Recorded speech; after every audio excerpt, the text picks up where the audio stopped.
غسل سے متعلق کچھ احکام پڑھیں گے، چونکہ ہمارے ابھی طہارت کا ہی باب چل رہا ہے۔ غسل کب فرض ہوتا ہے اور غسل کا طریقہ کیا ہے؟ رسول اللہ صلی اللہ علیہ وسلم نے فرمایا ان اللہ لا یستحیی من الحق، اللہ تعالیٰ حق بات کو بیان کرنے سے حیا نہیں کرتے۔ تو غسل کے جو مسائل ہیں ان میں بھی بعض دفعہ کچھ ایسی باتیں آتی ہیں جو بظاہر حیا کے خلاف ہیں، لیکن علم کی ایک بات ہے، سیکھنے اور سکھانے میں حیا اگر کریں گے تو پھر ظاہر ہے ساری زندگی جاہل ہی رہے گا انسان۔ اور غسل کے مسائل سیکھنا اس لیے ضروری ہے کہ غسل جب فرض ہوتا ہے تو جب تک مکمل غسل نہ ہو آپ کی نماز ادا نہیں ہوتی۔ رسول اللہ صلی اللہ علیہ وسلم نے فرمایا الماء من الماء، حدیث ہے کہ غسل فرض ہوتا ہے خواہش نفس کے ساتھ جسم سے منی خارج ہونے سے۔ مرد پہ غسل کب فرض ہوگا؟ جب اس کے جسم سے شہوت کے ساتھ منی خارج ہو۔ منی بالکل سفید رنگ کی چیز ہے، ایک ہوتی ہے مزی۔ شہوت پیدا ہونے سے اگر کسی کے مرد یا عورت کے صرف رطوبت خارج ہونا شروع ہو گئی اس سے غسل فرض نہیں ہوتا۔ جب تک مکمل شہوت پوری نہیں ہو جاتی اور مادہ منویہ خارج نہیں ہو جاتا، چاہے احتلام کی صورت میں ہو یا کسی بھی طرح سے ہو۔ مردوں کے ساتھ چونکہ یہ بہت زیادہ ہوتا ہے نائٹ فال کی صورت میں، مردوں پر غسل کی یہ صورت بہت زیادہ فرض ہوتی ہے۔ جیسے ہی بلوغت ہوتی ہے تو احتلام شروع ہو جاتا ہے، ہفتے میں 1 دفعہ 2 دفعہ 3 دفعہ، بعض نوجوانوں کو روزانہ بھی 2 دفعہ ہوتا ہے، جبکہ خواتین میں یہ والے غسل کی صورت بہت ہی کم ہوتی ہے کہ ان کو نائٹ فال ہو یا اس طرح سے غسل فرض ہو۔ ہزاروں میں کسی ایک عورت کے ساتھ ایسا ہوتا ہے۔ ایک صورت تو یہ ہے غسل فرض ہونے کی۔ دوسری صورت کیا ہے کہ جب انسان اپنی زوجہ کے ساتھ ملاپ کرے اور انٹرکورس ہو جائے، چاہے اس صورت میں ڈسچارج دونوں میں سے کوئی ہو یا نہ ہو، لیکن دونوں پہ غسل فرض ہو جائے گا، مرد پہ بھی اور عورت پہ۔ یہ تو مردوں کے غسل کے فرض ہونے کا۔ مردوں کے غسل میں ایک چیز یہ بھی ہے کہ اگر آپ نے رات کو نیند کی اور صبح آپ اٹھے اور آپ نے کپڑوں پہ نشان دیکھا، اب آپ کو یہ پتہ نہیں چل رہا کہ یہ منی کا نشان ہے یا مزی کا ہے، تو بھی آپ پر غسل کرنا فرض ہے۔ یہی سمجھا جائے گا کہ یہ آپ خواب میں ڈسچارج ہوئے۔ عورت پر جو غسل فرض ہوتا ہے ایک اور صورت میں ہوتا ہے کہ جب خواتین کو ایام آنا بند ہو جاتے ہیں، حیض یا نفاس سے جب پاک ہو جائیں تو بھی ان پہ غسل فرض ہے۔ یہ تو غسل کی فرضیت سے متعلق احکام تھے۔ کچھ چیزیں ایسی ہیں جن میں غسل سنت ہے، فرض نہیں ہے۔ جمعہ کے دن غسل کرنا رسول اللہ صلی اللہ علیہ وسلم نے بہت زیادہ تاکید کی ہے۔ سنت کی 2 قسمیں ہیں، سنت مؤکدہ اور سنت غیر مؤکدہ۔ مؤکدہ وہ ہوتی ہیں کہ جن کو چھوڑنے کا اگر کوئی معمول بنا لے تو گناہ کا خطرہ ہے اور ایسا شخص قابل ملامت ہے، اسے شریعت ملامت کرتی ہے، برا بھلا کہتی ہے۔ تو غسل سنت مؤکدہ ہے ہفتے میں 1 مرتبہ، چاہے جمعے کے دن ہو یا کسی بھی دن ہو۔ جو مسلمان ہفتے میں 1 دفعہ بھی نہیں نہاتا، وہ کتنا ہی نیٹ کلین ہو، مگر شریعت کی نظر میں وہ قابل ملامت ہے، اسے تانے دینے چاہیے کہ شرم نہیں آتی ہو مسلمان مگر رہتے ہو بھنگیوں اور چماروں کی طرح۔ ملامت تو اسی کو کہتے ہیں۔ اس کی دلیل رسول اللہ صلی اللہ علیہ وسلم نے فرمایا، صحیح حدیث ہے، حق علی کل مسلم ان یغتسل کل اسبوع مرۃ، کہ ہر مسلمان پر لازم ہے کہ وہ ہفتے میں کم از کم 1 مرتبہ غسل کرے۔ ہر مسلمان پر لازم ہے، چاہے اس پہ غسل فرض نہ بھی ہو۔ اور کس دن بہتر ہے؟ جمعہ کے دن۔ نبی صلی اللہ علیہ وسلم نے حکم دیا ہے کہ جمعے کے دن غسل کیا جائے۔ امام احمد ابن حنبل کا مذہب یہ ہے کہ جمعے کے دن غسل کرنا واجب ہے، صرف سنت نہیں ہے بلکہ واجب ہے، لیکن جمہور کا مذہب یہ ہے کہ سنت عمل ہے۔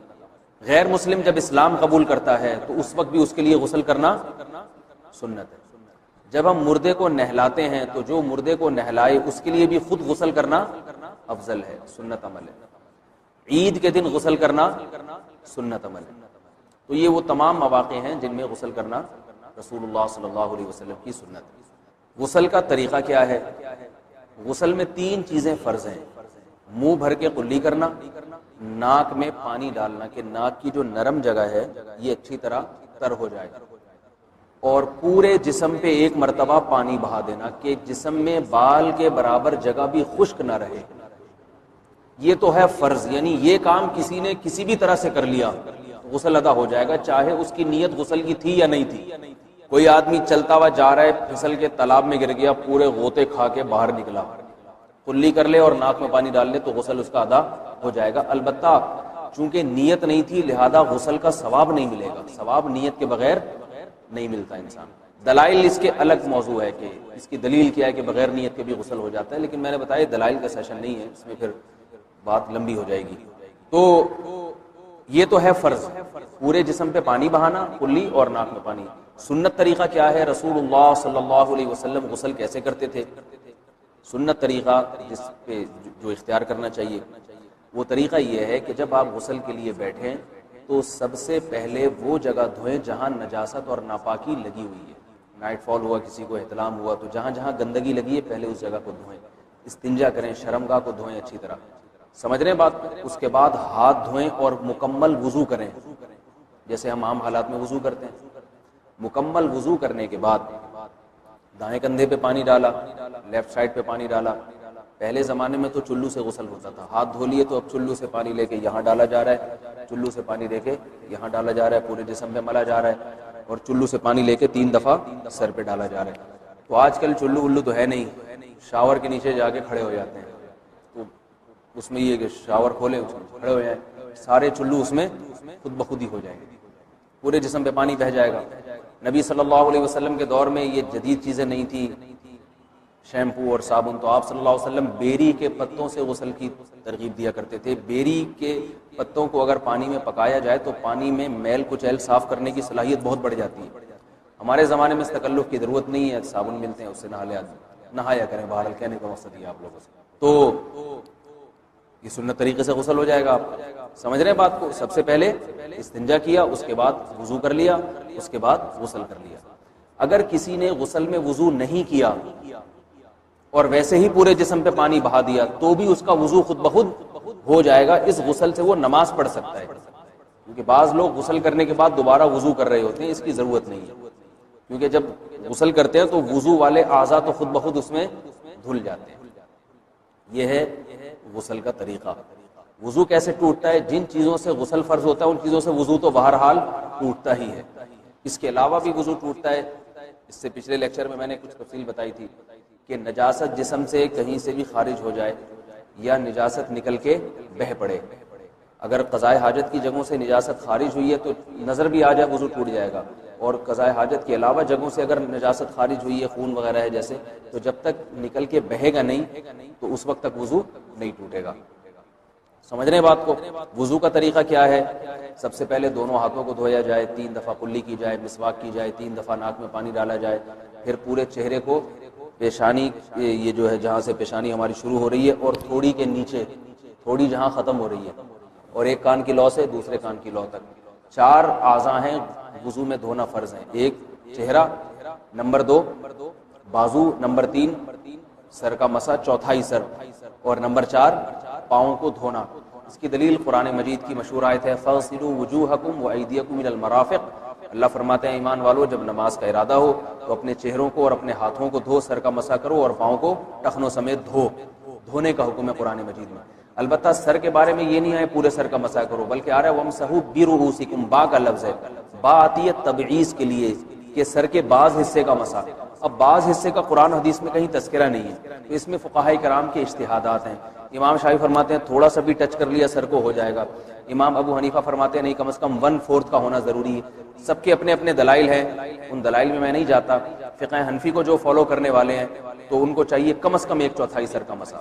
یہ فرض ہونے کے لیے ضروری، مگر سنت کیا ہے؟ پورے سر کا مسا. نبی صلی اللہ علیہ وسلم دونوں ہاتھوں کو بھگو کے پورے سر کا مسا کرتے تھے. ایسا سمجھ رہے بات کو؟ اور مسا کے جو یہ ٹیکنیکل طریقے ہیں کہ آپ یوں پہلے انگلی بنائیں، پھر یوں لے کر جائیں، پھر یوں گھما کے لائیں، پھر یوں، یہ ٹیکنیکل طریقے حدیث سے ثابت نہیں. مسا کا طریقہ کیا ہے؟ بھیگا ہوا ہاتھ لے کے ایسے پورے سر ہو گیا. پھر حدیث میں یہ بھی ہے کہ یوں لے جاؤ اور یہ بھی ہے کہ دو واپس بھی لے کر آؤ، دونوں طرح سے ثابت ہے. تو ایسے بھی کر سکتے ہیں کہ یوں لے جائیں، اور ایسے بھی کر سکتے ہیں لے کے جائیں اور پھر واپس بھی لے آئیں. دونوں طریقے جائز ہیں، لیکن کم از کم سنت اتنی ہے کہ پورے سر کا مسا ہونا چاہیے. بعض لوگوں کو شو مارنے کا شوق ہوتا ہے، اگر وہ واپس لائیں تو بال ان کے خراب ہو جاتے ہیں، کہتے ہیں یار یہ پھر مسئلہ خراب ہو جائے گا. تو پھر ایسے لوگ صرف یوں ہی لے جائیں کافی. افضل تو یہ کہ یوں بھی لے یوں بھی لے جائیں، دونوں طرح سے صحیح ہے. بہرحال دونوں حدیث سے ثابت ہیں. سمجھ رہے بات کو؟ یہاں ایک اہم مسئلہ بتا دوں، قرآن مجید نے پاؤں کو دھونے کا حکم دیا ہے، پاؤں پہ مسح کرنے کا حکم نہیں دیا. اور حدیث میں خفین پر مسح کرنے کا حکم ہے. تو قرآن اور حدیث کو فقہا نے جمع کیا ہے۔